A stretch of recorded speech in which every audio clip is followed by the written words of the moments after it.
اللهم إني أسألك علما نافعا.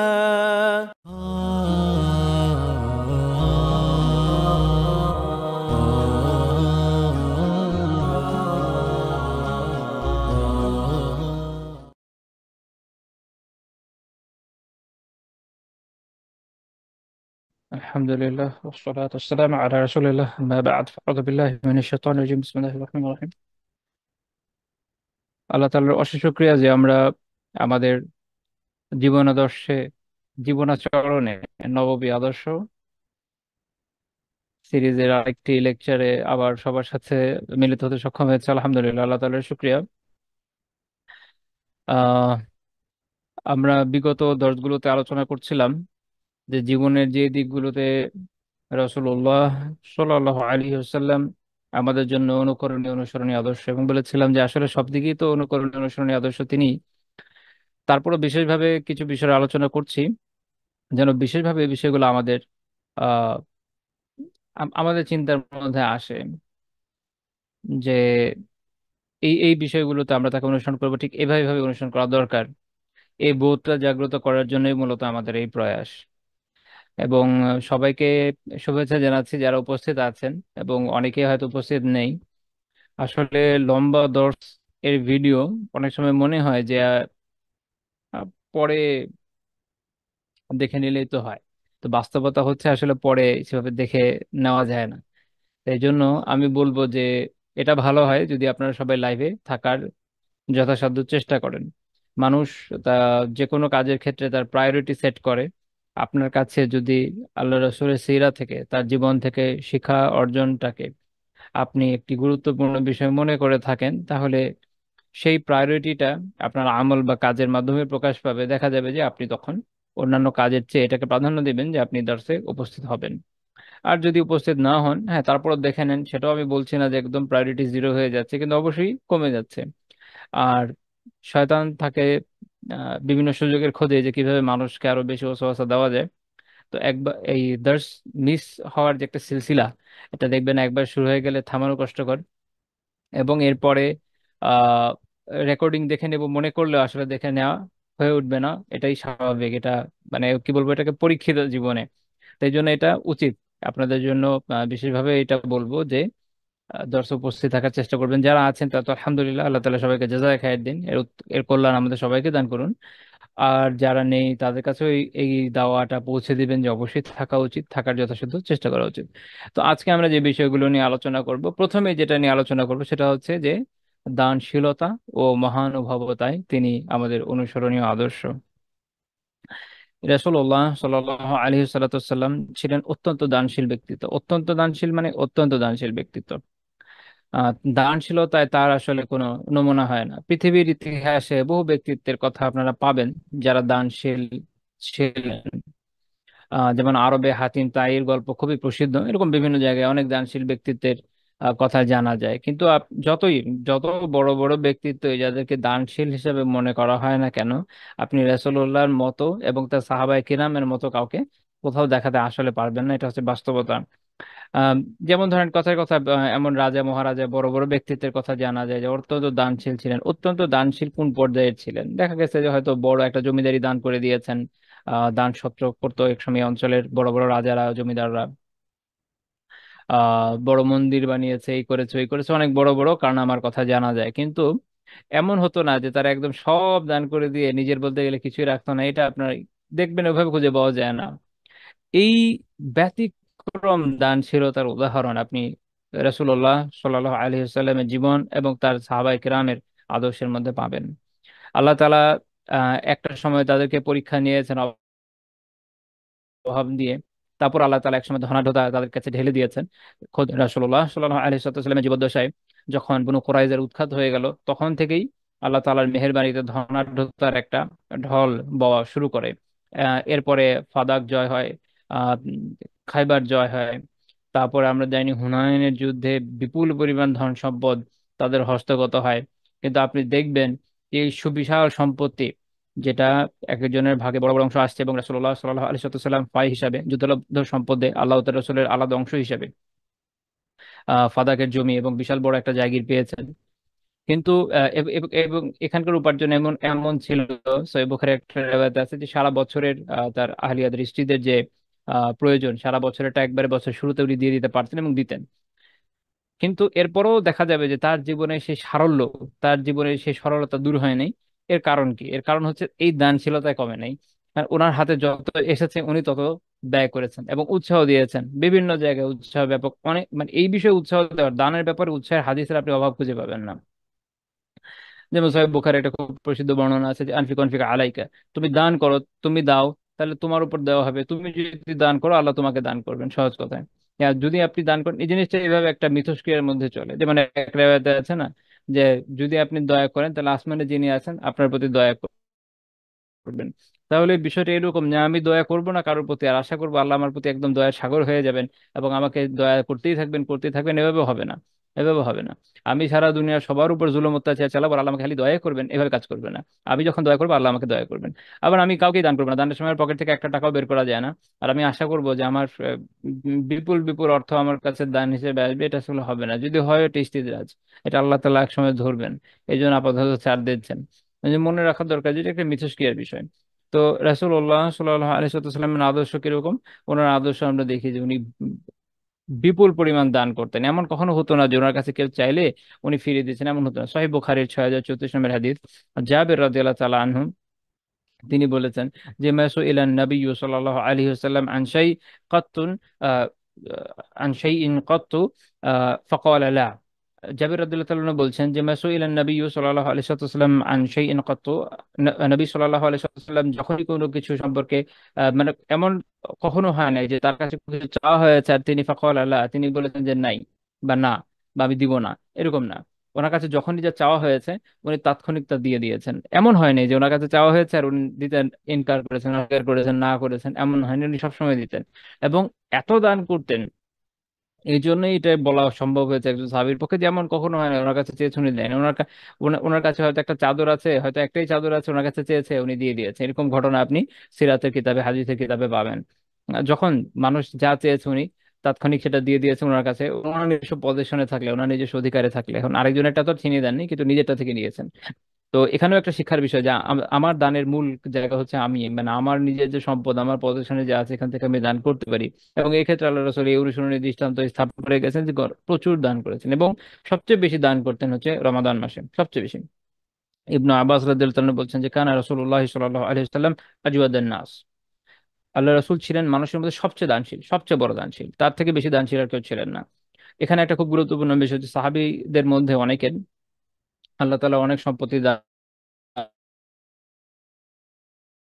করেছেন এবং আল্লাহ তাদেরকে বিপুল পরিমাণ সম্পত্তি দান করেছেন। যেমন ওসমান রাদিয়াল্লাহু আনহু, আব্দুর রহমান বিন আউফ রাদিয়াল্লাহু আনহু, তালহা জুবাইর রাদিয়াল্লাহু আনহুমা, সাদ বিন আবি ওয়াক্কাস রাদিয়াল্লাহু। এবং এটা যদি আপনি থিওরিটিক্যাল চিন্তা করেন পাবেন এভিডেন্স তো বিপুল পরিমাণ। শুধু হুনায়নের যুদ্ধে দেখেন, এই যে যুদ্ধগুলো, যে যুদ্ধগুলোতে বিপুল পরিমাণ সম্পদ হাতে আসে, সাধারণ রাজা বাদশাদের কথা চিন্তা করেন, তারা কি করে? তারা সম্পদগুলোকে কুক্ষিগত করে নেয়, সব নিজের বাইতুল মালে বা নিজের যে কোষাগার সেখানে জমা দিয়ে দেয়, নিয়ে না নিজের পার্সোনাল প্রপার্টিতে পরিণত করে। তো এইটাই আল্লাহ রাসূলের সততা, যে আল্লাহ তাআলা তাকে যে সম্পদগুলোকে, যুদ্ধলব্ধ সম্পদগুলোকে যেভাবে ভাগ করে নিয়ে দিয়েছেন উনি ওইভাবেই করছেন, ওইভাবে ভাগ করে দিচ্ছেন, ওইভাবে ভাগ করে দিয়ে প্রত্যেকে তার অংশ যে পাইয়ে দিচ্ছেন। এটা একটা নিজে ইটসেলফ একটা বড় দায়িত্বশীলতার বিষয়, একটা আমানতদারির বিষয়। এরপরে আসেন এই ব্যাপারে যে সেইখানে ওনার যে সম্পদগুলো আছে সেখান থেকে উনি নিজের ব্যক্তিগত যে সম্পদ সেখান থেকেও গণহারে বিতরণ করেছেন। যে ফায়ের সম্পদ আছে সেখান থেকে গণহারে বিতরণ করেছেন। আপনি যখন তার দানশীলতার বর্ণনাগুলো পড়বেন তখন হতভম্ব হয়ে যাবেন যে এইভাবে একজন ব্যক্তি কিভাবে দান করতে পারে। হ্যাঁ পারে, কারণ তার আল্লাহ তাআলার প্রতি ওই আস্থা ছিল, পরকালের প্রতি ওই আকাঙ্ক্ষা ছিল, এই জন্যই তো পেরেছেন। আর আমাদের যে অবস্থা তো খুবই খারাপ, এটা তো আমাদের আসলে নিজেদের অবস্থা, এটা তুলনা করাও ধৃষ্টতা মনে হয়, এত এত খারাপ অবস্থা আমাদের। আল্লাহ তাআলা আমাদের শুধরে দিন, আমিন। আমি একটু দুঃখ প্রকাশ করছি, আমার গলার অবস্থা বুঝতে পারছেন, আশা করি সাউন্ড ঠিক মতো পাওয়া যাচ্ছে।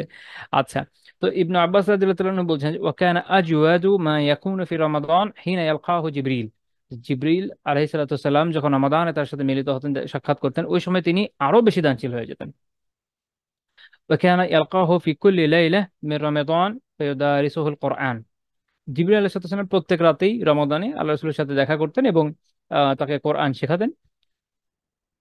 তখন রাসূলুল্লাহ সাল্লাল্লাহু আলাইহি ওয়াসাল্লাম কিরকম করতেন, উনি বর্ণনা করছেন যে রাসূলুল্লাহ সাল্লাল্লাহু আলাইহি ওয়াসাল্লাম আজওয়াদু বিল খাইর মিন রিহিল মুরসালা। তো তখন তিনি এই যে কল্যাণের দানের ক্ষেত্রে, অর্থাৎ এই সম্পদ দানের ক্ষেত্রে, এখানে একটা ইন্টারেস্টিং কথা, এখানে সম্পদকে খায়ের বলা হয়েছে। কোরআনেও আহ হুব্বুল খাইর ইলা শাদীদ এক জায়গায় এরকম বলছেন না, যে তোমাদের খায়ের প্রতি ভালোবাসা অত্যন্ত বেশি। খায়ের, সম্পদকে খায়ের বলা হয়েছে, কল্যাণ বলা হয়েছে, কারণ সম্পদ অ্যাকচুয়ালি কল্যাণ। যদি আপনি এটাকে সঠিক কাজে ব্যয় করতে পারেন, এটা করলেন, আপনি জাকাত দিতে পারবেন, আপনি হজ করতে পারবেন, ওমরা করতে পারবেন, জিহাদ ফিসাবিলিল্লাহ ব্যয় করতে পারবেন, মুজাহিদিনদের সাহায্য করতে পারবেন, তাদের পরিবার পরিজনকে সাহায্য করতে পারবেন, দরিদ্র অসহায়কে পিছনে ব্যয় করতে পারবেন, মিসকিনদেরকে দিতে পারবেন, তারপরে দিনের কল্যাণমূলক কাজ করতে পারবেন, কিতাব ছাপাতে পারবেন, বিতরণ করতে পারবেন, কত ধরনের কাজ আছে করতে পারবেন। কিন্তু অ্যাট দ্য সেম টাইম কোনো খায়েরই একদম রিস্ক ফ্রি হয় না। যেমন সহজ কথায়, মানুষের স্বামী স্ত্রী পরস্পর পরস্পরের জন্য খায়ের কল্যাণের বিষয় রিস্ক ফ্রি না, উল্টা মিসম্যাচ হতে পারে। তো এরকম সম্পদ যখন মানুষের ক্ষেত্রে এরকম হয়, যেটা তার, এটা একটা বড় পরীক্ষাও, প্রত্যেকটা খাইরের পরীক্ষা নিয়ে আসে। তো মানুষ যখন দেখা গেল যে এটাকে অপ জায়গায় ব্যয় করবে, হারাম কাজে ব্যয় করবে, কুক্ষিগত করে রাখবে, দিনের জন্য ব্যয় করবে না, ফরজ ওয়াজিব এবং অন্যান্য যে তার যে কর্তব্যগুলো, এগুলো ঠিকমতো পালন করবে না, এটা তার জন্য একটা সার বা একটা ক্ষতির কারণে পরিণত হয়ে যাবে। এটা তার জন্য কিয়ামতের দিন এটা তার জন্য আফসোসের বিষয়ে পরিণত হবে। এই জন্য এই বিষয়ে খুব সতর্কতা জরুরি। সেমলি ফাকার, সেমলি হচ্ছে দারিদ্র। দারিদ্র এসব যখন কারো কাছে আসে, কেউ কেউ দারিদ্রের জন্য কুফর শিরকের মধ্যে লিপ্ত হয়ে যায়। আমরা বাংলায় প্রবাদে বলি অভাবে স্বভাব নষ্ট। দেখা যাবে যে দারিদ্রতার জন্য সে চুরি করছে, আহ, জুলুম করছে। আমাদের দেশের পরিস্থিতি বলেন, যে কথার কথা একটু যে কোনো কিছু একটু এদিক ওদিক হলে, যারা নিম্ন বর্ণের মানুষ বা নিম্নবিত্ত মানুষ আছেন, অতি নিম্নবিত্ত যারা, তারা দেখবেন যে বিভিন্ন ক্ষেত্রে পরস্পরের প্রতি জুলুম তো করে এবং অন্যদের ক্ষেত্রেও জুলুম করে। বলছি না উচ্চবিত্তরা করে না, সেটা তো একটু আগে বলেছি। তাদের কথা আলাদাভাবে বলছি, যে এরকম না যে তারা দে আর ফ্রি ফ্রম ইট, তাদের মধ্যে এই সমস্যাটা আমরা দেখি।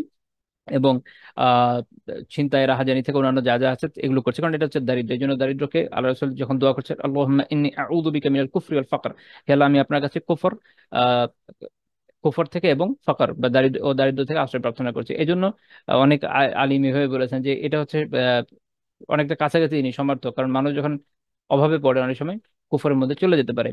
অ্যাট দ্য সেম টাইম, কেউ যখন এখানে সবর করবে, সবর করবে যা পাচ্ছে আল্লাহ তালার কাছে, এই জন্য শুকর গুজার হবে, আল্লাহ তালার সন্তোষের আকাঙ্ক্ষা করবে এবং আহ দিনকে সঠিকভাবে পালন করার চেষ্টা করবে এর মধ্যে থেকে, তখন এই দারিদ্রই তার জন্য একটা নিয়ামত হয়ে যাবে। সো উভয়ের ক্ষেত্রে এই জন্য অনেক আলিম যেটা বলেছেন, যে আসলে সম্পদ এবং দারিদ্র দুইটার কোনোটাকে আলাদাভাবে এরকম বলা যায় না যে সম্পদই হচ্ছে একটা বিশাল ফজিলতের বিষয়, দারিদ্রই হচ্ছে একটা বিশাল ফজিলতের বিষয়, এরকম না। যেমন সুফিরা, তারা দারিদ্রকে খুব ফজিলতের বিষয়ে বলেছে, তো মুহাদ্দিসরা এটাকে ব্যাখ্যা করতে গিয়ে বলেছে বিষয়টা এরকম না, বরং উভয়ের মধ্যেই ফজিলত আছে, আবার উভয়ের মধ্যেই ক্ষতি আছে। তো আল্লাহ তাআলা উভয়টা দিয়ে মানুষকে পরীক্ষা নেন, যে যেটা নেয়, যে যেটা পাশ করে সেটাই তার জন্য কল্যাণকর।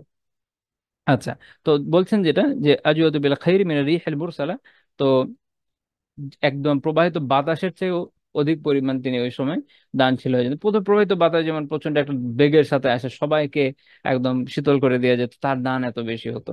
তার দান ওই সময় রমাদানে এতই বেশি হতো। যেটা সহিহ বুখারী 6 নম্বর হাদিস। এখন এ- এই এই বিপুল পরিমাণ দানশীলতা, তার যে ব্যাপক দানশীলতার ফলও কিন্তু ছিল, প্রচুর মানুষ তার দানশীলতা দেখে দিনের প্রতি আকৃষ্ট হয়েছে। মুসা বিন আনাস তার পিতা থেকে বর্ণনা করছেন যে মা সুইলা রাসূলুল্লাহ সাল্লাল্লাহু আলাইহি ওয়াসাল্লাম আলাল ইসলামি শাইআ ইল্লা আ'তাহু, ইসলামে এসে কেউ যদি আল্লাহ রাসূলের কাছে কোনো কিছু চাওয়া হলে এমন হতো না যে তিনি দিতেন না, তিনি দিতেন। কেউ ইসলামে এসে, ইসলাম গ্রহণ করেছে, মুসলিম হয়েছে, সে আল্লাহ আল্লাহ রাসূলের কাছে যা চাইতো তিনি চাইলে উনি এটা দিয়ে দিতেন। তারপর বলছেন ফাজাআহু রাজুলুন ফাআতাহু গানামান বাইনা জাবালাইন, এক ব্যক্তি এলেন রাসূলুল্লাহ সাল্লাল্লাহু আলাইহি ওয়াসাল্লামের কাছে, যখন চাইলেন, চাইলেন হচ্ছে ভেড়া, তো তিনি কি করলেন, তাকে এই পরিমাণ দিলেন, বাইনা বাইনা জাবালাইন, দুই পাহাড়ের মধ্যে, মানে দুই পাহাড়ের মাঝখানে যে একটা উপত্যকা হয়, আপনারা জানেন দুইটা পাহাড়ের মাঝখানে উপত্যকা হয়, এরকম উপত্যকা ভর্তি ভেড়া তাকে তিনি দিয়ে দিলেন। মানে চেয়েছিল তো ভেড়া, হয়তো একটা দুইটা হয়তো নিত, আল্লাহ রাসূল কি করেছেন, একদম দুই উপত্যকার একটা উপত্যকা ভর্তি এরকম ভেড়া দিয়ে দিয়েছেন। এখন সে কি পরিমাণ প্রভাবিত হয়েছে এই ঘটনায়। ফারাজা ইলা কওমে, তো সে তার জাতির কাছে ফিরে গিয়েছে, গিয়ে বলেছে, ইয়া কওম, হে আমার জাতি, আসলিমু, তোমরা ইসলাম গ্রহণ করো। কেন? ফাইন্না মুহাম্মাদা ইউতি আতা লা ইয়াখশাল ফাকা, কেননা মুহাম্মদ সাল্লাল্লাহু আলাইহি সাল্লাম এমন ভাবে দান করেন যে তিনি দারিদ্র্যের ভয় করেন না। এটা একটা বিশাল বড়ত্বের বিষয়, সুবহানাল্লাহ। এবং এটা এমন ভাবে মানুষের অন্তরকে প্রভাবিত করেছে যে মানুষ এটার কারণে ইসলামের দিকে এসেছে। হুনাইনের যুদ্ধের পরে রাসূলুল্লাহ সাল্লাল্লাহু আলাইহি সাল্লাম যে বিপুল পরিমাণ লোককে যে দান করেছেন, যারা মুআল্লাফাত কুলুবুহুমের কাতারের মধ্যে পড়ে, যাদের অন্তরকে দিনের দিনের দিকে আকর্ষণ করতে হয়, সে আমরা অনেক সময় আফসোস করি অনেক বিষয়ে, যে বিভিন্ন অঞ্চলে মুসলিমরা আজকে সমস্যায় আছে। আমরা জানি এটা আমাদের দেশের বাইরে যে সমস্যা আছে ওটা আমরা জানি, ওটা নিয়ে আসলে আমরা সবাই কম বেশি জানি। আমি একটু দেশের ভেতরের দিকে আপনাদের দৃষ্টি আকর্ষণ করবো এই প্রসঙ্গে। দেখেন, আমাদের দেশের ভিতরে কি মুসলিমরা আসলে সমস্যা নাই? নাই, অবশ্যই আছে, অনেক দিকে আছে। আমরা অনেক বিষয়ের কথাই জানি, একটা স্পেসিফিক টপিকের কথাও যদি বলেন, আমি মাঝে মাঝে এরকম দেখি অনেক সময় আহ বিভিন্ন জায়গায় বলা হয় যে মিশনারিরা, খ্রিস্টান মিশনারিরা তাদের দাওয়ার মাধ্যমে দাওয়াতে কম হয়, বলে যে টাকা পয়সা দিয়ে বিভিন্ন ভাবে গরিব মুসলিমদেরকে খ্রিস্টান বানাচ্ছে। এখন তারা আবার নাম দিচ্ছে ইসাই মুসলিম, এরকম টাইপের। তো তারা কি করছে, অনেক সময় বলে যে একটা বকরি দিয়ে বা একটা গরু দিয়ে এরকম এরকম করে তাদেরকে কনভিন্স করে ফেলেছে। দেখেন, এটা তো আমরা দেখলাম বা আমরা জানি যে এটা তারা করছে। তো ইসলাম কি আমাদেরকে শেখায়নি যে আমরা আমাদের দরিদ্র ভাই বোনদেরকে সাহায্য করব? ইসলাম তো আমাদের শিখিয়েছে।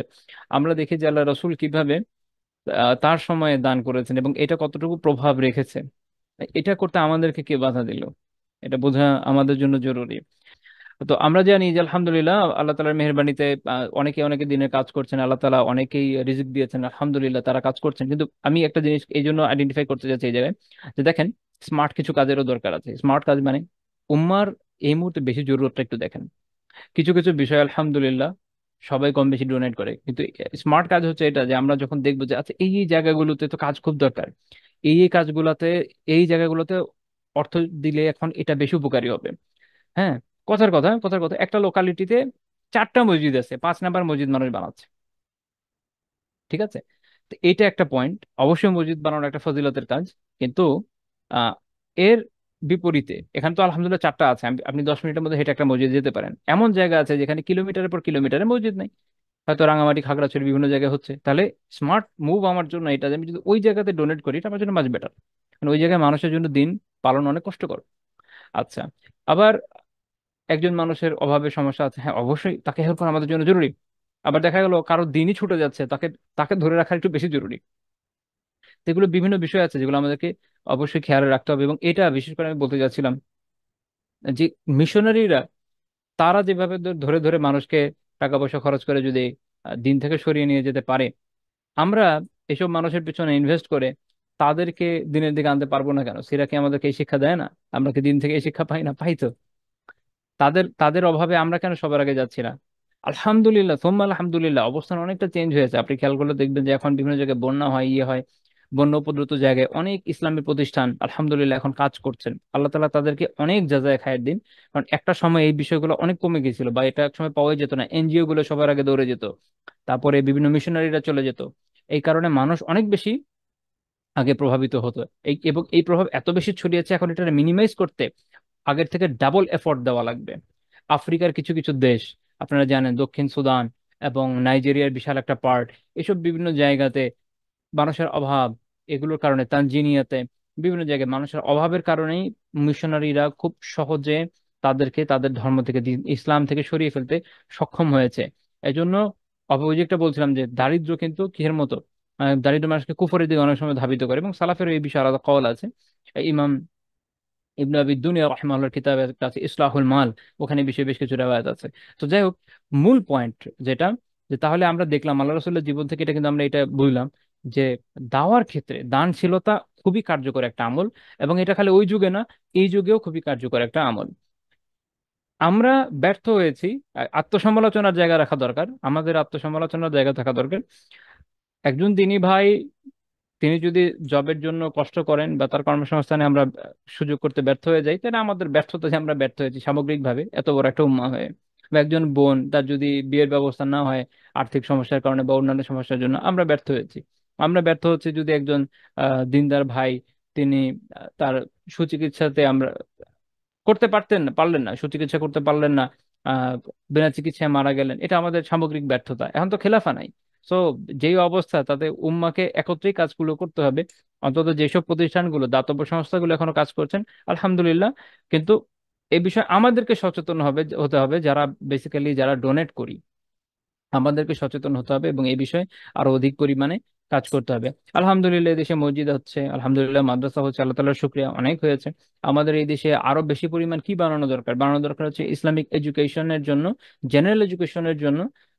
স্বল্প মূল্যে যেন মানুষকে আপনি ভালো এডুকেশন দিতে পারেন সে ধরনের ইনস্টিটিউশন বানানো দরকার। কারণ আমরা দেখছি যে এগুলো কোনো কোনো ক্ষেত্রে পশ কালচারের দিকে চলে গেছে, অনেক দামি হয়ে যাচ্ছে, যেগুলো সাধারণ মানুষের সাধ্যের বাইরে। এইদিকে হাত দেওয়া দরকার। আবার দেখবেন যে এখন পর্যন্ত এত বড় একটা দেশ, একটা বিশাল আকারে ইসলামিক লাইব্রেরি, হ্যাঁ লাইব্রেরি, কুতুবখানা না, যেখানে বই কেনা যায়, ওটা টোটাল একটা লাইব্রেরি, যেখানে মানুষ বই পড়বে, আমরা এখন পর্যন্ত বানাতে ব্যর্থ। হ্যাঁ, যেখানে হওয়া উচিত ছিল জেলায় জেলায় থানা পর্যায়ে পর্যন্ত আমাদের পৌঁছে যাওয়া উচিত ছিল। এইভাবে যদি হিসাব করেন যে দাওয়া দানশীলতার জায়গার অভাব নাই, খালি আমাদের কাজের অভাব। আল্লাহ তাআলা তৌফিক দিন যেন আমরা কাজ করতে পারি, আমিন। আমার কাজ ছিল কি, আপনাদেরকে একটা পুশ করা, যে দেখেন এই কাজগুলো কিন্তু হওয়া উচিত, আই এম ডুইং দ্যাট। ওকে, এটা হচ্ছে আমার ডিউটি, যতটুকু আমি পারি। তো এখানে আমরা যেটা শিখলাম, দাওয়ার ক্ষেত্রে দানশীলতা খুবই কার্যকর আমল।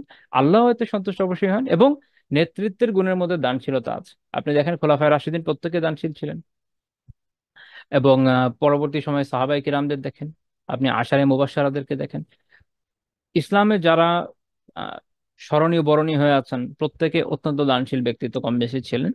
তো আমাদেরও এই গুণটা অর্জন করার জন্য খুবই জরুরি।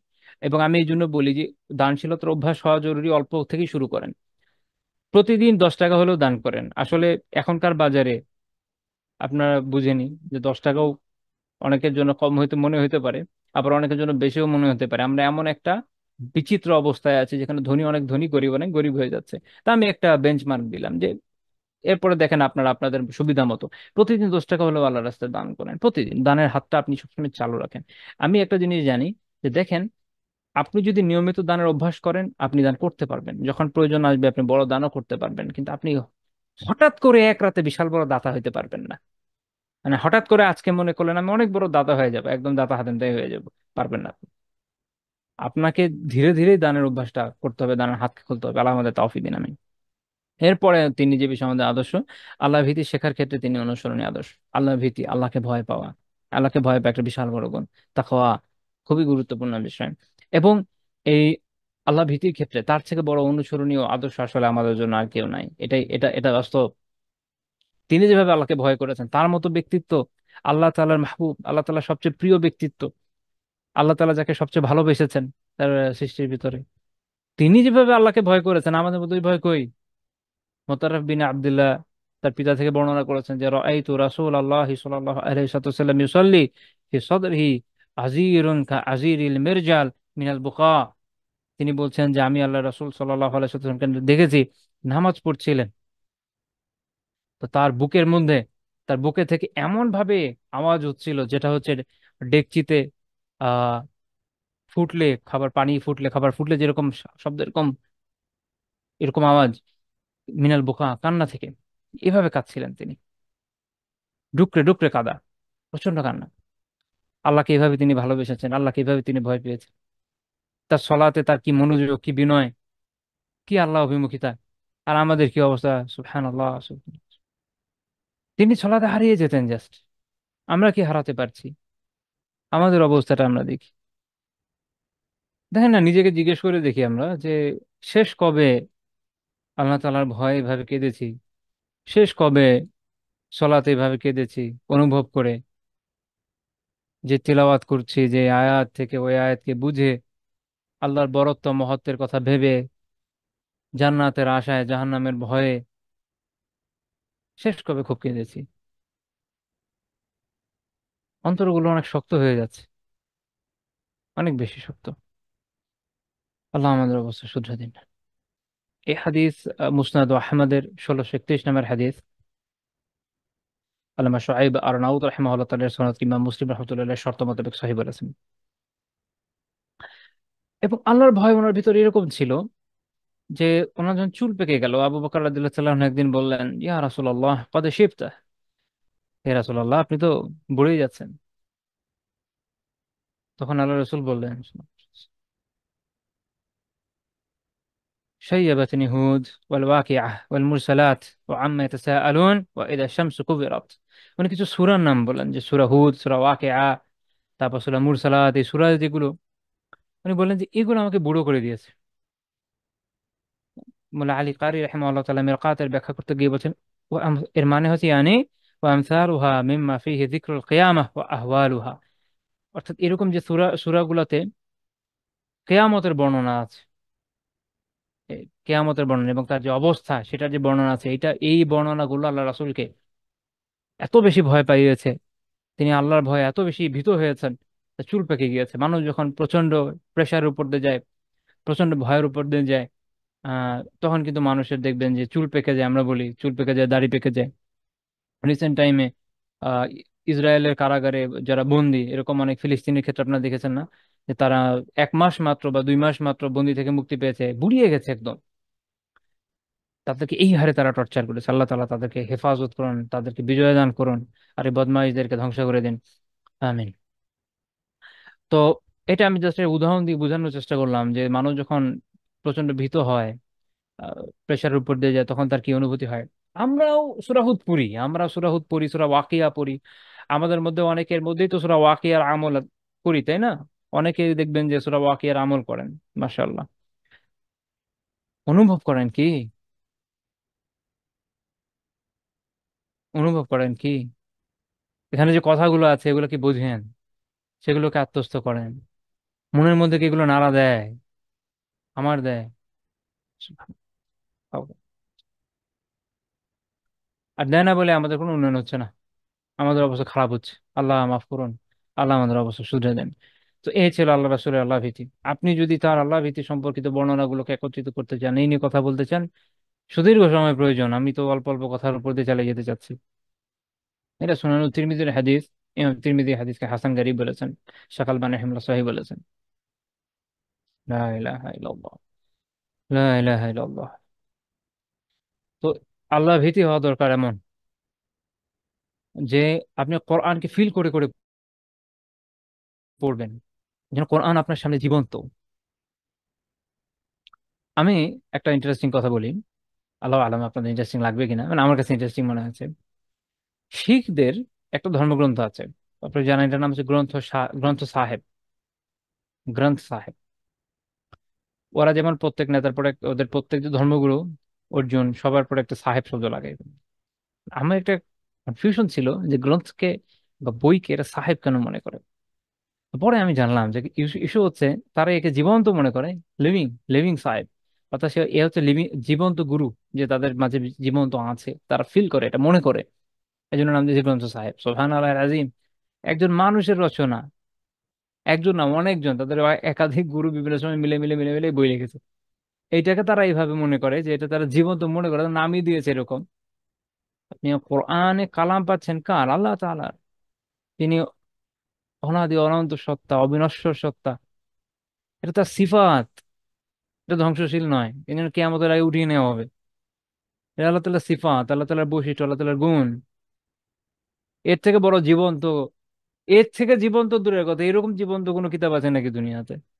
ইটসেলফ এটা একটা একটা একটা জীবন্ত কিতাব, একটা জীবন্ত গ্রন্থ, যার প্রত্যেকটা পাতা, প্রত্যেকটা কথা, যে কথাগুলো এখানে যাচ্ছে, আল্লাহ তাআলার কালাম, জীবন্ত, জীবিত। এবং এটার মধ্যে রূহ আছে, যে এটার মধ্যে যা আমাদের যে মৃত সত্তা, আমাদের যে মৃত রূহ, আমাদের যে আপনি বলতে পারেন যে কি বলবো এটাকে, মৃত মৃত জীবন, জীবিত মৃত অবস্থা, যেটা আমাদের আত্মিক যে মৃত্যু, আমাদের যে আত্মিক মৃত্যু হয়ে যায়, এখান থেকে জাগিয়ে চলে যায়, অন্তরকে আলোকিত করে। তুমি নূর আছে, হিদায়াত আছে। হিদায়াতই তো মানুষের জীবন। আর যতক্ষণ মানুষের মধ্যে হেদায়েত না থাকে, সে তো মৃতের মতোই। মানে কোরআনে আল্লাহ তাআলা এদেরকে মৃত বলে বলেছেন, মৃত বলেছেন, মৃত বলে উল্লেখ করেছেন। তো যেই আপনি বলে, এটা বাংলা শব্দ আছে কি, আহ সঞ্জীবনী সুধা, যা জীবন দান করে। কোরআনের আয়াত হচ্ছে এরকম সঞ্জীবনী সুধা, যেটা মানুষকে জীবন দান করে একরকম, তাকে অন্ধকার থেকে আলোয় নিয়ে আসে। সে যে মিথ্যার মধ্যে জীবন জীবন যাপন করছিল, যেটা আসলে ছিল মৃত্যু, সেখান থেকে প্রকৃত জীবনের দিকে তাকে নিয়ে আসে, আখিরাতের অনন্ত জীবনের দিকে তাকে নিয়ে এগিয়ে নিয়ে যায়, তাকে তার জন্য প্রস্তুত করে। সেই কিতাবের সাথে আমাদের রিলেশন আসলে কেমন, আমরা আসলে কোন জায়গায় পড়ে আছি, এটা আমাদের আত্মজিজ্ঞাসা জরুরি। আমি এই যে আলোচনা করছি, আল্লাহ তাআলা তৌফিক দিন যেন এর মাধ্যমে আমাদের জীবনে কিছু পরিবর্তন অন্তত আসে। এখানে একটা বড় দাবি হচ্ছে আলোচনা, যে আমরা যেন আত্মজিজ্ঞাসা করি যে আমি যে শিখছি, যে শুনছি, এটা কি আমার জীবনে ছিল বা আছে, আমি কি নিতে পারছি, আমার যোগ্যতা হচ্ছে কিনা। না হলে আল্লাহর কাছে কান্নাকাটি করা দরকার, কারণ আমি আমার অন্তর মরে যাচ্ছে। আল্লাহ তাআলার কাছে ক্ষমা প্রার্থনা করা উচিত, আল্লাহ তাআলার কাছে তৌফিক চাওয়া উচিত, যেন আমি পারি, যেন আমি আমার প্রিয় রাসূল সাল্লাল্লাহু আলাইহি সাল্লামের আদর্শ নিয়ে যে জীবনটাকে গড়তে পারি। এরপরের পয়েন্ট, আজকে আমাদের এখনকার হিসাব অনুযায়ী 10 নম্বর পয়েন্ট হচ্ছে তিনি দুনিয়া বিমুখতায় আদর্শ। দুনিয়া বিমুখতা, জুহদ। জুহদ কি জিনিস?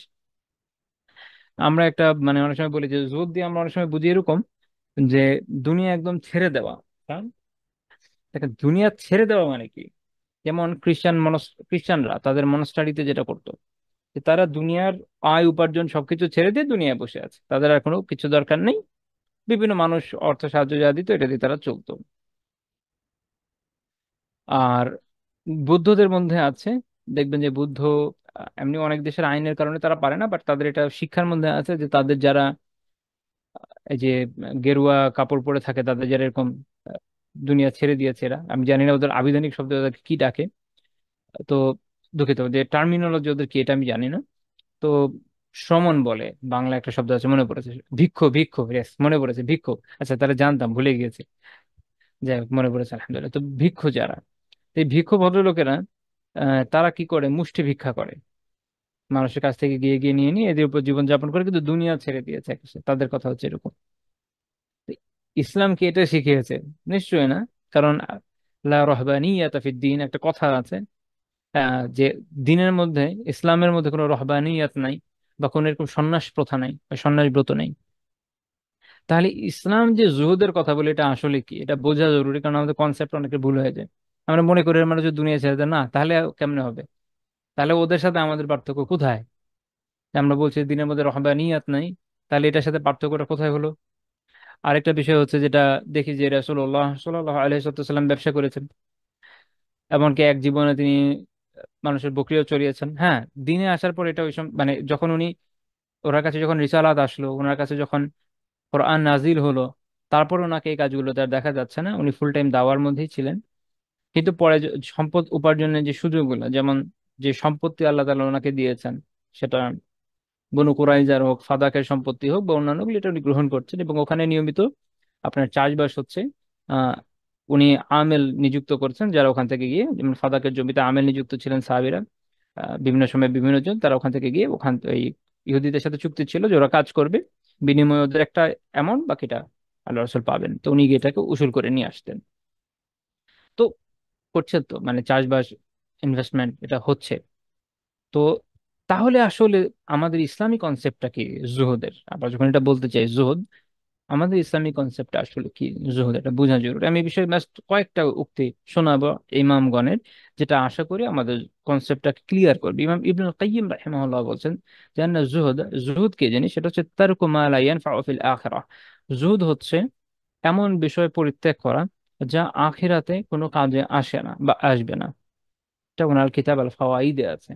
যে তাহলে জুহুদ হলো আসলে আপনি দুনিয়ার এমন সব কাজ ছেড়ে দিবেন যেটা আখিরাতে আপনার জন্য কোনো কাজের না। ঠিক আছে? তো তাহলে আপনি সবকিছু ছেড়ে, দুনিয়ার উপার্জন ছেড়ে ঘরের এক কোণায় চুপচাপ বসে থাকলে, যদি এটা আখিরাতে কোনো কাজে না আসে, তো এটা জুহুদ হলো না। জুহুদ তখন হবে কোনো কাজ যখন এটা আখিরাতের জন্য উপকারী। এই কারণে এই কারণে হালাল উপার্জনকে ইমামরা যখন বলছেন, যে এটা কি, একটা বর্ণনা আছে যে কাসবুল হালাল ফারিদাতুন বাদাল ফারিয়্যা, যে হালাল উপার্জন করা হচ্ছে ফরজের পরে দ্বিতীয় স্তরের ফরজ। এটা সকল ফকিহরাই কম বেশি ব্যবহার করেছেন এই হাদিসকে, এটা প্রমাণ করতে যে হালাল উপার্জন করা একটা ফরজ। তো আপনি যখন হালালি উপার্জন করছেন, আপনি আসলে এমন কাজ করছেন যেটা আখিরাতে আপনার কাজে আসছে, কারণ এর মাধ্যমে আপনি একটা ফরজ আদায় করছেন, না করলে গুনাহগার হতেন। এর মাধ্যমে আপনি পরিবারের হক আদায় করছেন, নিজের হক আদায় করছেন, মানুষের হক আদায় করছেন, অনেক কাজই করছেন। তো সামগ্রিকভাবে অনেক সওয়াবের কাজ হচ্ছে, যেটা আখিরাতের কাজে আসছে। এখন আপনি এই কাজ করতে গিয়ে ঘুষ খেলেন বা সুদ খেলেন বা অন্য কোনো হারাম কাজ করলেন, মাপে কম দিলেন, ইত্যাদি ইত্যাদি বিভিন্ন কিছু হতে পারে, তখন এটা আখিরাতে আপনাকে ক্ষতিগ্রস্ত করবে। এটা জুহুদের বিপরীত, এটা জুহুদ হলো না। এটা একটা বিষয়। আপনি অত্যন্ত জাহেদ ব্যক্তি, আপনাকে আমি এক জায়গায় কাজে লাগিয়েছি, আপনি আমার কাজ না করে টাকা নিয়ে চলে গেলেন, আপনি তাহলে আসলে আখেরাতে অপকার পেলেন, উপকৃত হলেন না। তাহলে এটা জুহুদ হলো না। বোঝা গেছে? তাই তাহলে যে আখিরাতের উপকারী হতে হবে। ফুদাইল বিন ইয়াদ রাহিমাহুল্লাহ তাআলা খুবই প্রখ্যাত ইমাম, উনি বলছেন যে আসলু জুহুদ আর-রিদা আনিল্লাহ। জুহুদের মূল হচ্ছে, ফুদাইল রাহিমাহুল্লাহ বলছেন জুহুদের মূল হচ্ছে আল্লাহ তাআলার প্রতি সন্তোষ।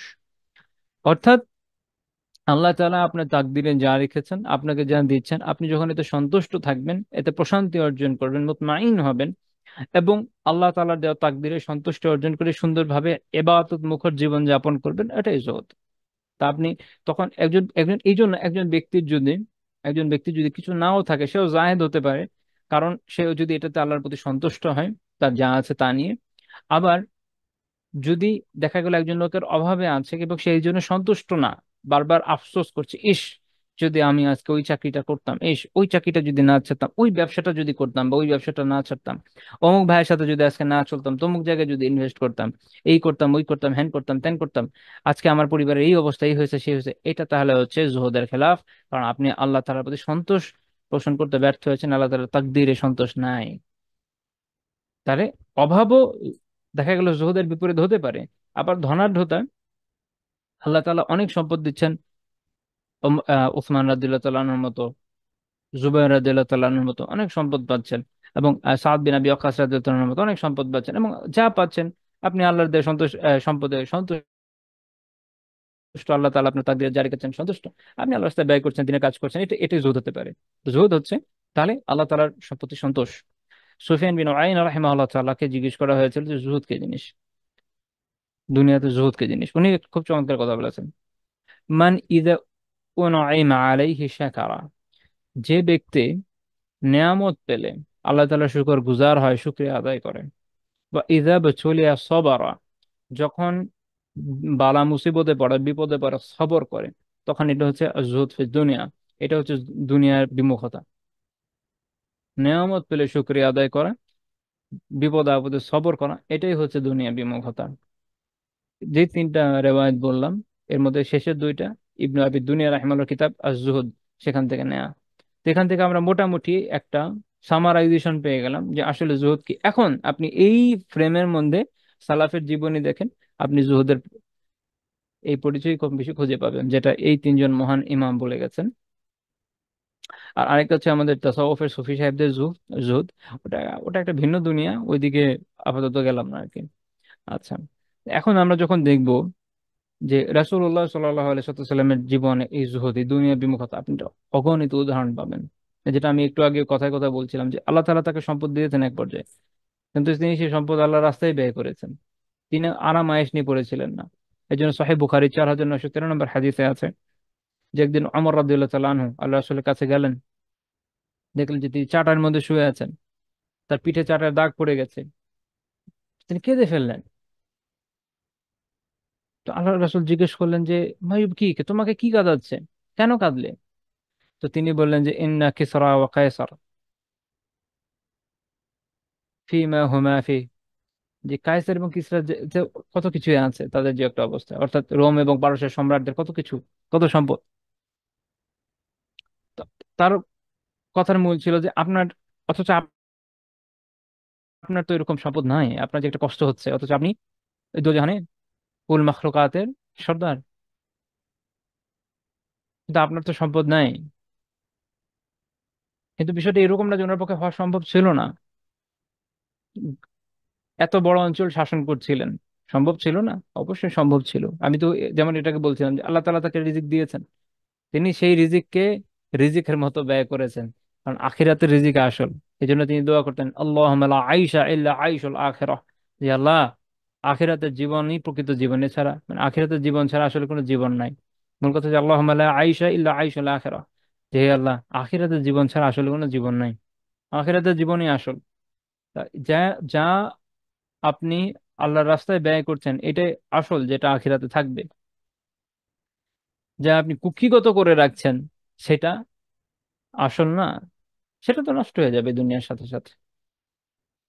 সেটা তো মরে যাওয়ার পরপরই বিভিন্ন জনের হাতে চলে যাবে। কিন্তু সেটাই আপনার থাকবে, সেটাই চিরকাল আপনার সাথে থাকবে, যেটা আখেরাতে আপনি পাচ্ছেন। এটা আমাদের মানে ফুড ফর থট, ভাবা উচিত যে আমি 100 কোটি টাকার মালিক ধরেন হলাম, এই 100 কোটি টাকার মধ্যে আমার সাদাকার খবরই নাই। এই 100 কোটি টাকা আমি যখন মরে যাব আমার পরিবার পরিজন ভোগ করবে।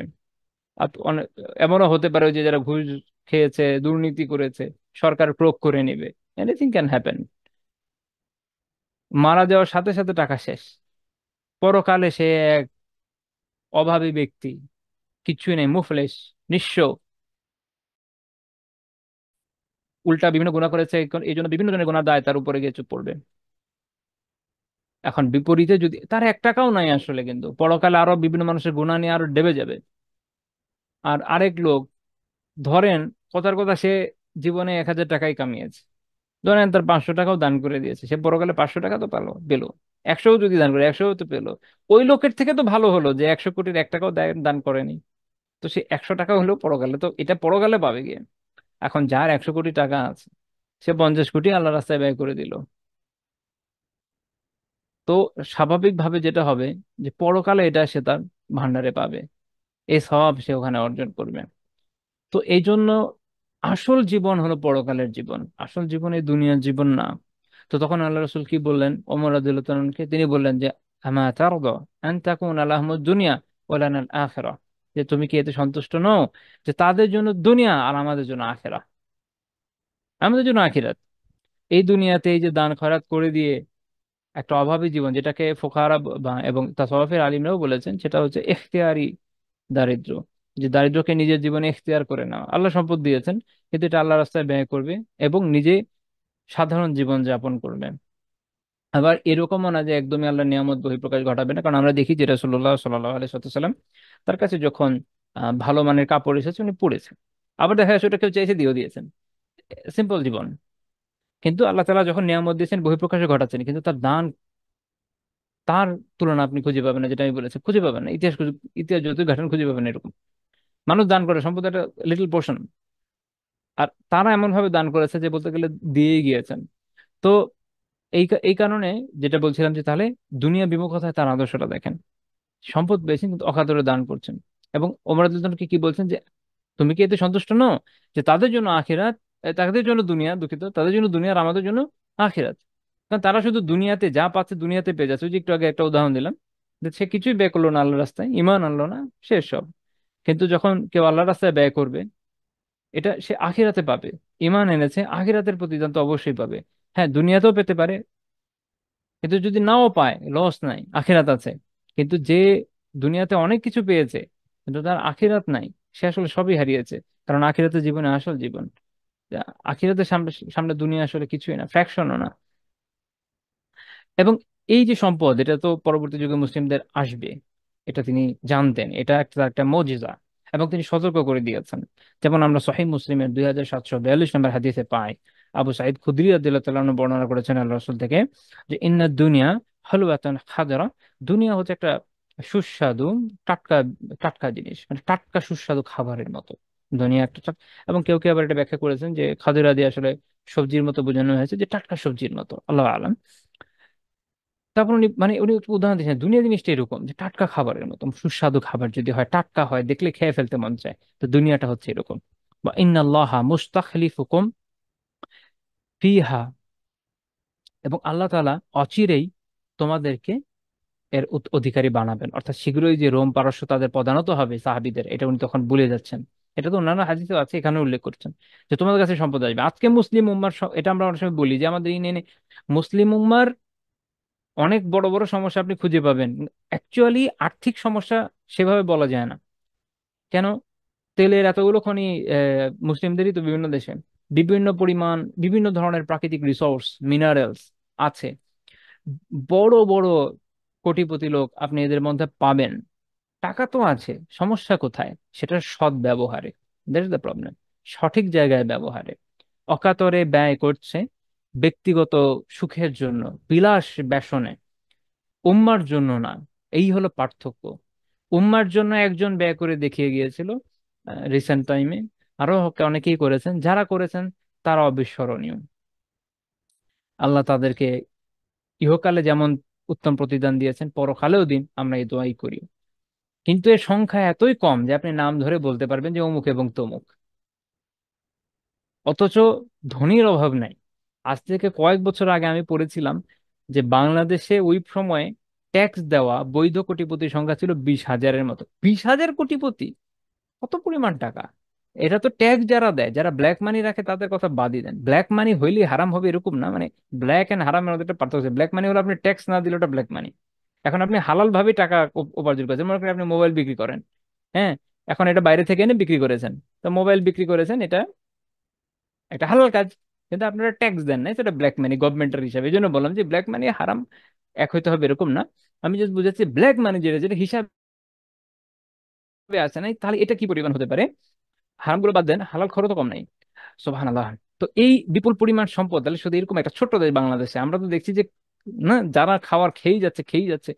তাহলে টাকা আছে, সম্পদ আছে, ওয়েল ম্যানেজমেন্ট নাই, পারফেক্টলি এটার অ্যাপ্লাই নাই, এবং উম্মার জন্য কাজ করা সেটা নেই। আচ্ছা, তো তো আল্লাহ রাসূল সতর্ক করে বলেছেন ওই সময়, ফায়ানজুরু কাইফা তা'মারুন, কাজে তোমরা দেখো যে তোমরা কিভাবে আমল করছো। এই যে সম্পদ পাবে, কি করছো এটা নিয়ে, কিভাবে কামাচ্ছো, কিভাবে নিচ্ছ, কিভাবে ব্যয় করছো, এটা দেখো। ফাত্তাকু দুনিয়া, দুনিয়ার ব্যাপারে সতর্ক থাকো, দুনিয়াকে ভয় করো। মানে দুইটা জিনিস বলছেন, ফাত্তাকু দুনিয়া ওয়াত্তাকুন নিসা, দুনিয়াকে ভয় করো, নারীদেরকে ভয় করো। তো প্রথমের কথায় মনে হলে আপনার ফিল হতে পারে দুনিয়া ছেড়ে দিবে, বিষয়টা এরকম না, তাহলে আপনাকে বিয়েও ছেড়ে দিতে হবে। তাহলে উভয়ের ক্ষেত্রে হচ্ছে যে হালালটা জরুরি। হালালটা স্ত্রী নিজের যিনি হালাল তার ব্যাপারে না, তাকওয়ার বিষয়ে বেঁচে থাকার বিষয় হচ্ছে হারাম জায়গায়, যাতে মানুষ গুনাহের মধ্যে লিপ্ত না হয়। আরেকটা হচ্ছে দুনিয়ার ক্ষেত্রেও হালালটা নাও, গুনার মধ্যে লিপ্ত হয়েও না, এটা হলো মূল কথা। তো এইখানে আমরা একটা জিনিস দেখলাম, এবং এখনকার সময় যদি আমরা একটু রিলেট করি, দেখেন বর্তমান জামানায় যত সমস্যা আপনি দেখেন, বেসিক প্রবলেম দুইটা। এক হচ্ছে সম্পদের হারাম আসক্তি বা হারাম সম্পদের আসক্তি, দুইটাই সম্পদের হারাম ধরনের আসক্তি। পাওয়ার হারাম আসক্তি, উদগ্র বাসনা, পাওয়ার পদ্ধতিতে হারাম, গ্রহণ করা হারাম, ব্যয় করা হারাম, ভোগ করা হারাম, সম্পদ হারাম সম্পদে আসক্তি। এবং হারাম সম্পর্ক, হারাম সম্পর্ক সেটা বিবাহ বহির্ভূত সম্পর্ক, প্রেম, তারপরে পরকিয়া, যত ধরনের আছে, এখন সব তো বলাও যায় না, এরকম বিভিন্ন ধরনের যত হারাম সম্পর্ক আছে। আর এখন তো আরো অদ্ভুত অদ্ভুত জিনিস তৈরি হচ্ছে। তো মূল কথা হচ্ছে এইখানে যে আমাদের জামানায় যদি দেখেন যে এটা বড় দুইটা সমস্যা, এক হচ্ছে সম্পদের ব্যাপারে হারাম যত ধরনের সমস্যা, এবং সম্পর্কের ব্যাপারে হারাম যত ধরনের সমস্যা। খুবই গুরুত্বপূর্ণ বিষয়। তো এইটাই হাদিসে আমরা এই সতর্ক বাণীটা পাই, মাত্র যে হাদিসটা উল্লেখ করলাম। তো এই হচ্ছে জুহদ, যে হারাম থেকে বাঁচা খুব জরুরি, সম্পদেও সম্পর্কেও। তো তাহলে দুনিয়াতে আপনি জাহিদ হতে পারবেন বা আসল দুনিয়া বিমুখ হতে পারবেন। আচ্ছা, এরপর আমরা আরেকটা দেখি, 11 নম্বর পয়েন্ট, যে আল্লাহ তাআলার যে ওয়াদা তাতে ইয়াকিন রাখার ক্ষেত্রে তিনি আদর্শ। ইয়াকিন রাখা আল্লাহ তাআলার ওয়াদা, এটা আমরা একটু উদাহরণ সহ দেখব। দেখেন আপনাদের হয়তো খেয়াল আছে যারা সিরাত পড়েছেন, যে হুনাইনের যুদ্ধে যখন প্রথম অ্যাটাকটা হলো বনু সাকিফের তরফ থেকে, তখন কি হলো, সামনের দিকে যে সকল সাহাবীরা ওই সময় ছিলেন, তারা গণহারে ওই জায়গা থেকে পালিয়ে গেলেন। কিন্তু রাসূলুল্লাহ সাল্লাল্লাহু আলাইহি সাল্লাম অটল অবিচল ছিলেন। কেন? এক তো ওনার সাহসিকতা অবশ্যই, তার চেয়ে বড় কথা আল্লাহ তাআলার ওয়াদায় তার ইয়াকিন ছিল। আল্লাহ তাআলা কি ওয়াদা করেছেন তার সাথে? আল্লাহ তাআলা তার সাথে ওয়াদা করেছেন, যেমন সূরা তাওবার 33 নম্বর আয়াতে বলেছেন, ওয়াল্লাযী আরসালা রাসূলাহু বিল হুদা ওয়া দীনিল হক, তিনি সেই সত্তা যিনি রাসূলকে পাঠিয়েছেন হিদায়াত সহ এবং সত্য দিন সহ, লিইয়ুযহিরাহু আলা দ্বীনি কুল্লি, যেন এই দিন সকল দিনের উপরে আপার হ্যান্ড হয়, সবগুলোকে পরাভূত করে নিচে উপরে থাকে। ওয়ালাউ কারিহাল মুশরিকুন, তা মুশরিকরা যতই অপছন্দ করুক, এটা হবে। এই ওয়াদায় তার বিশ্বাস ছিল, তাদের হারবে না, বিজয় আসবে। আল্লাহ তাআলা তাকে ওয়াদা করেছেন সূরা ফাতহে, ইন্না ফাতাহনা লাকা ফাতহাম মুবিনা, যে নিশ্চয়ই আমি আপনাকে সুস্পষ্ট বিজয় দিয়েছি। তো এই বিজয় শুধু মক্কা পর্যন্ত সীমাবদ্ধ ছিল না, তো এরপরের বিজয় অবশ্যম্ভাবী এটা উনি পাবেন, উনি জানতেন। সূরা মুহাম্মাদের 7 নম্বর আয়াতে আল্লাহ তাআলা ওয়াদা করেছেন, ইন তানসুরুল্লাহ ইয়ানসুরকুম, যদি তোমরা আল্লাহকে সাহায্য করো, অর্থাৎ আল্লাহর দ্বীনকে সাহায্য করো, ইয়ানসুরকুম, তাহলে আল্লাহ তোমাদেরকে সাহায্য করবেন। খালি সাহায্য করবেন না, ওয়ুসাব্বিত আকদামাহুম ওয়ুসাব্বিত আকদামাকুম, এবং তোমাদের যে পা তাকে দৃঢ় রাখবেন, অর্থাৎ যুদ্ধের মধ্যে তোমরা অটল অবিচল থাকবে। তাহলে আপনি যদি আল্লাহ তাআলার দ্বীনকে সাহায্য করেন, এই দুনিয়ার পেরেশানির মধ্যেও আপনি অটল অবিচল থাকবেন, জিহাদের ময়দানেও অটল অবিচল থাকবেন। সূরা রুমে 47 নম্বর আয়াতে আল্লাহ বলেছেন, ওয়া কানা হাক্কান আলাইনা নাসরুল মুমিনিন, যে আমাদের উপর এটা হক, এটা আমাদের দায়িত্ব যে মুমিনদেরকে আমরা সাহায্য করব। তা আল্লাহ তাআলা আমাদেরকে জানিয়ে দিয়েছেন, এটা তিনি ওয়াদা করেছেন আল্লাহ রাসূলকে, যে যদি তারা দৃঢ় পথ থাকে, যদি তারা আল্লাহর দিনকে সাহায্য করে, আল্লাহ সাহায্য করবেন এবং আল্লাহ মুমিনদেরকে অবশ্যই সাহায্য করবেন। তাহলে কেন তিনি আল্লাহর ওয়াদা থেকে ইয়ে হয়ে যাবেন, কি বলে, আহ উম, ইয়াকিন তার দূর হয়ে যাবে, এরকম অবশ্যই না। তিনি দৃঢ় বিশ্বাস রাখতেন যে অবশ্যই আল্লাহর সাহায্য আসবে, কারণ এত এত জায়গা আল্লাহ তাআলা জানিয়েছেন। তো তিনি দৃঢ় থাকলেন, তিনি দৃঢ় থাকলেন। দেখা গেল যে এরপরে তিনি কি করলেন, তিনি ওখানে দাঁড়িয়ে বললেন, তার তার যে বাহন তার উপর দাঁড়িয়ে বললেন যে আনান নাবিয়্যু লা কাযিব, নিশ্চয়ই আমি একজন, আমি নবী, মিথ্যা নয় এটা। আনা ইবনু আব্দুল মুত্তালিব, আমি হচ্ছে আব্দুল মুত্তালিবের সন্তান। আরবরা নাতিকেও সন্তান হিসেবে উল্লেখ করে থাকে, আপনারা দেখবেন। যে কারণে হাসান রাদিয়াল্লাহু তাআলা আনহুকে তিনি তার নিজের সন্তান বলে উল্লেখ করছেন, মানে আমার সন্তান এইভাবে বলছেন, যেটা আরবদের একটা ট্র্যাডিশন। তো যাই হোক, তো উনি আব্দুল মুত্তালিবের সন্তান, অর্থাৎ তার নাতি। তো এভাবে উনি এটা বুঝিয়ে দিলেন যে আমি একে হচ্ছে সত্য নবী এবং আমার আভিজাত্যও আছে। তো আমি এখান থেকে নড়ছি না, আমি দৃঢ় আছি। তো যাদের আসার আসো। তো এরপর কি হলো, সবাই আবার তাকে ঘিরে দাঁড়িয়ে গেল, এবং পুনরায় যখন যুদ্ধ হলো, তখন সেখানে বিজয়ে আলহামদুলিল্লাহ চলে এলো। আল্লাহ তাআলা আমাদের জানিয়েছেন, আলা ইন্না নাসরাল্লাহি কারীব, সূরা বাকারায় আল্লাহ বলেছেন কি, যে নিশ্চয়ই জেনে রাখো, নিশ্চয়ই আল্লাহ তাআলা সাহায্য নিকটবর্তী, আল্লাহ তাআলা সাহায্য আসবে। শুধু আমাদের দৃঢ় থাকতে হবে, আমাদেরকে আল্লাহর দিনকে সাহায্য করতে হবে। আল্লাহর দিন আমাদের মুখাপেক্ষী না, আমরা আল্লাহর দিনের মুখাপেক্ষী। দিন বিজয়ী হবে, আল্লাহ তাআলার ওয়াদা আছে, দিন বিজয়ী হবে। আজ হোক বা কাল হোক, হবে। দিন আমাদের মুখাপেক্ষী না, কিন্তু আমরা দিনের মুখাপেক্ষী। আমরা যদি দিনকে সাহায্য করি তো আল্লাহ সাহায্য পাবো। আল্লাহ তাআলা সাহায্য পেলে আমরা আখিরাতে যে সে তো এটা পার হয়ে যেতে পারবো। আর যদি আল্লাহর দিনকে সাহায্য না করি, দিন আমাদের মুখাপেক্ষী না, আল্লাহ তো আরো না, আমরাই ক্ষতিগ্রস্ত হব। তো এটা ডিসিশন আমাদের, আমরা কি দিনের দিনের সহায়তায় অটুট অবিচল ভাবে দাঁড়িয়ে যাব, নাকি ঘুরে পালিয়ে যাব। আল্লাহ তাআলা আমাদেরকে আল্লাহ তাআলার ওয়াদায় ইয়াকিন রাখার তৌফিক দেন, আপনি আমিন। এখানে আমাদের মনে রাখতে হবে, এটা সবরের একটা বড় বিষয়। আমরা অনেক সময় ভেঙে পড়ি বিভিন্ন জায়গায়, মুমিনদের যে সমস্যাগুলো, এটা আমাদেরকে অনেক বেশি পীড়া দেয়, সত্য, দেওয়াই স্বাভাবিক। কিন্তু মনে রাখবেন যে আল্লাহ তাআলা যেমন বলছেন যে তিলকাল আইয়ামু নুদাউিলুহা বাইনান নাস, এই দিনগুলো আমি মানুষের মাঝে এরকম চেঞ্জ করি, অল্টার করি। আপনি দেখবেন যে কখনো মুমিনরা বিজয় হবে, কখনো কাফেররা বিজয় হবে, ওই চলবে কিয়ামতের আগ পর্যন্ত, ঈসা আলাইহিস সালাম আসার আগ পর্যন্ত এই এই পথ, এই পন্থায় চলতে থাকবে। কারণ এই দুনিয়াটা পরীক্ষার জন্য, পরীক্ষা চলবে। ক্রুসেডের সময় এক সময় মনে হয়েছিল মুসলিমরা মনে হয় আর উঠতে পারবে না, কত লম্বা সময়, আপনারা চিন্তা করে দেখেন, কত শত বছর চলে গেছে ক্রুসেডে। আলহামদুলিল্লাহ, আবার আবার মুসলিমরা বিজয়ী হয়েছে, বড় বড় ইসলামী সাম্রাজ্য তৈরি হয়েছে। তারপরে যে শিক্ষা ক্রুসেড থেকে আমাদের পাওয়ার কথা, যে শিক্ষা তাতারদের আগ্রাসন থেকে পাওয়ার কথা, আমরা তা পেতে ব্যর্থ হয়েছি। আমাদের শাসক গোষ্ঠী ভোগ বিলাসে ডুবে গেছে, মোমেনদের অবস্থা ভালো থাকে নাই। এজ এ রেজাল্ট আমরা আবার আমাদের যে গুনার সাজা তা পেয়ে গিয়েছি। এখন আমরা একবার পরীক্ষার মধ্যে আছি, কিন্তু ইনশা আল্লাহ তাআলা বিজয় আবার আসবে। আমি এই জন্য বলি ইতিহাস পড়বেন। ইতিহাস পড়লে অস্থিতিশীলতা এমনিই কমে যায়, তাই না? ইতিহাস পড়লে অস্থিতিশীলতা এমনিই কমে যায়। দেখবেন বিভিন্ন জাতির ইতিহাস, উত্থান পতনের ইতিহাস, আল্লাহ তাআলার পরীক্ষা নেওয়ার ইতিহাস, এই কোরআনে বিভিন্ন জাতি নিয়ে আল্লাহ তাআলা যে আলোচনা করেছেন, এমনি এমনি গল্প আকারে তো বলেন নাই, আমাদের শেখানোর জন্যই বলেছেন, যেন আমরা এখান থেকে বুঝি এবং আমাদের জীবনের আহ শিক্ষা গ্রহণ করি, যে আমরা যেন সঠিকভাবে পথটা চলতে পারি, ইতিহাসের শিক্ষাটা নিতে পারি।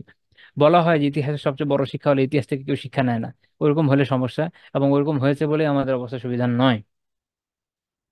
আচ্ছা, তো আজকে আমরা আলোচনা এই পর্যন্ত রাখবো ইনশা আল্লাহ তাআলা। সুবহানাকাল্লাহুম্মা বিহামদিক লা ইলাহা ইল্লা আনতা আস্তাগফিরুকা ওয়া আতুবু ইলাইক।